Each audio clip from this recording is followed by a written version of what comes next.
Le mardi 28 janvier 2025, le Premier ministre de la Transition gabonaise, Raymond Ndong Sima, a convoqué les secrétaires généraux et inspecteurs généraux de l'administration publique à une réunion capitale en vue de mettre de l'ordre dans une administration gangrénée par la corruption, le favoritisme et le non-respect des textes. Le Premier ministre a ainsi fixé un ultimatum clair, appelant les inspecteurs à déposer sur sa table, dans un délai de 60 jours, les manuels de procédure et d'organisation de leur ministère. Selon le ministre Ndong Sima, cette mesure vise à bâtir une gestion plus équitable et performante de l'administration publique. En matinée du 28 janvier, de nombreuses ambassades logées à Kinshasa, capitale de la République démocratique du Congo, ont été attaquées par une foule en colère. Les manifestants se sont dit révoltés par l'inaction des différents pays partenaires vis-à-vis de la guerre qui se tient à l'est du pays, notamment au nord Kivu. Parmi les ambassades africaines attaquées, des sources médiatiques locales recensent l'ambassade du Kenya, du Rwanda, de l'Ouganda et de l'Afrique du Sud. La ministre des Affaires étrangères congolaise, Thérèse Kayikwamba-Wagner, a manifesté son soutien au personnel des ambassades qui ont été prises d'assaut et appelé la population au calme.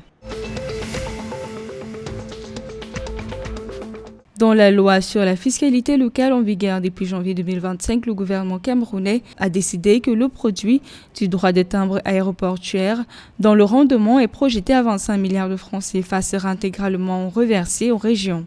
Selon le gouvernement, le transfert intégral de la taxe aéroportuaire aux régions est l'une des nouvelles sources de financement qui viendrait consolider les sources des collectivités territoriales décentralisées à hauteur de 126,4 milliards de francs CFA, d'après le ministre des Finances, Louis-Paul Motazé.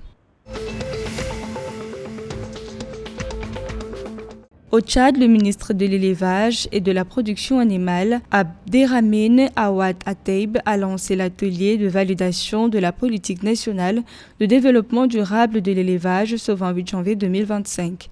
Cet atelier, qui se tiendra pendant 3 jours, vise à doter le Tchad d'une stratégie globale pour relever les défis du secteur de l'élevage et en exploiter tout le potentiel. Selon le ministère, le secteur représente 53% du PIB du secteur rural et fait vivre 40% de la population rurale, avec un cheptel estimé à 156 millions de têtes de bétail et 37 millions de volailles.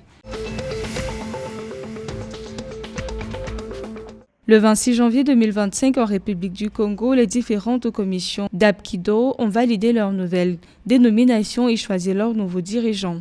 Les commissions départementales sont ainsi devenues des ligues départementales et se sont engagées à redoubler d'efforts pour faire briller ce sport. À Brazzaville, par exemple, la ligue sera dirigée par Sidney Mavinga. Ce dernier souhaite miser sur la promotion et la vulgarisation des centres de formation. Rappelons que l'Apkido est un art martial coréen qui comprend un grand panel de techniques dynamiques.